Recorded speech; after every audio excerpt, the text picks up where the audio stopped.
Mr. Famous is kind of a weak card. I know, it sounds crazy. He gives you an extra 3 custom chips, an extra 2 mega chips, an extra 2 giga chips, and you start the battle off with a free Life Aura. But he also costs 69 out of 80 megabytes. What if I told you there were cards that do something similar to Mr. Famous but are way cheaper? That means you can still access some of the patch card format's strongest abilities like Status Guard, Chip Recovery, and having a powerful new Buster attack. But before we get into that, we are so close to 3,000 subscribers, I can almost taste it. If you enjoy our tournaments and info, please consider joining our community. We've got our patch card tournament coming up soon, as well as our first Pokemon Showdown tournament that's happening on August 12th. We can't wait to see you there. In any case, patch cards are a really overwhelming format. There are over 118 different card effects. Many of them are outclassed by others. Sometimes it's really obvious. No one's ever using Heavy because Attack +1 and Super Armor are already enabled on Needler, which has even more abilities and costs even less. Who balanced that? But sometimes it's not so obvious. Let's take a look at Hetty. At a first glance, he reads pretty strong. You get First Barrier 100 and Charge Max, but the most important ability by far is his Air Shoes. You see, in the patch card format, many abilities have downsides that allow other abilities to get disabled. If you want to use the powerful Planet Man, for example, you also give up using Air Shoes.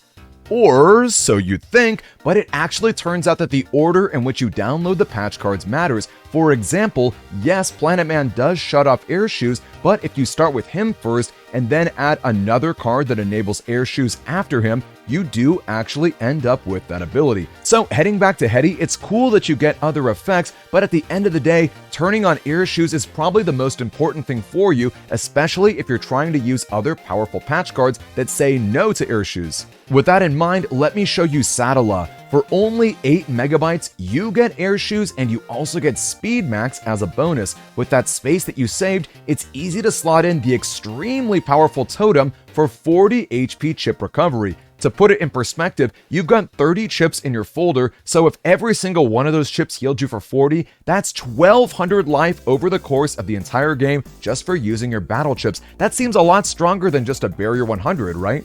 Now, it's not just Saddala that's good for Air Shoes. For only 4 more megabytes, jumping from 8 to 12, you can also gain access to Risky Honey as a back bee shield command. This honeycomb spits out more bees the more it gets hit, so if your opponent's in beast out spamming their buster, you can punish them really hard with infinite Risky Honeys. It's a great surprise way to win a game. Then there's also Tengu Man, who I love tremendously. He gives you Beat as well as Air Shoes, but his best selling point is Infinite Wind Rex as your charge shot. You can always kill Life Auras and barriers, you can push the foe back to grab more area or even reclaim your own. Tengu Man's just a great card that you can build an entire strategy around.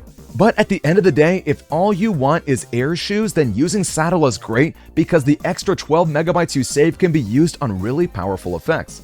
That's why Mr. Famous isn't busted. Starting with a Life Aura is pretty cool, but every folder is prepared for that chip. They have Tengu Cross or multiple Wind Racks or just powerful chips in general to kill it. So if you're hungry for something like that, why don't we try using Freeze Man? He gives you Barrier 200, which is pretty similar, but even better than that, your regular P-Shot Buster can spam ice panels all throughout the opponent's stage. That means your opponent's slipping around, and it means if you're an Aqua Cross, your Charge Shot can get easy freezes while your regular Buster can set it up. That's so strong, and it only costs you 30 megabytes. So if you really want to be using Mr. Famous, you're probably focusing on the extra 2 Giga chips that you get. Well, I'm about to show you arguably the strongest patch card in the entire game. Feast your eyes upon numbers. You get 1 extra custom chip, 1 extra mega chip, and 1 extra giga chip for only 17 megabytes. That is so affordable for all of the power that you get. So if you combine Freeze Man for the Barrier 200 and numbers for the miniature custom effects, that is only 47 megabytes. That means you've still got 33 for all sorts of powerful effects. And let me tell you, the patch card abilities are a lot stronger than just the Navi Customizer ones. If given the choice between using patch cards or your Navi Cust, you should focus on getting those abilities through your programs first so that you can focus on really powerful exclusive abilities like your Status Guard, like those crazy new charge shots, and of course like chip recovery.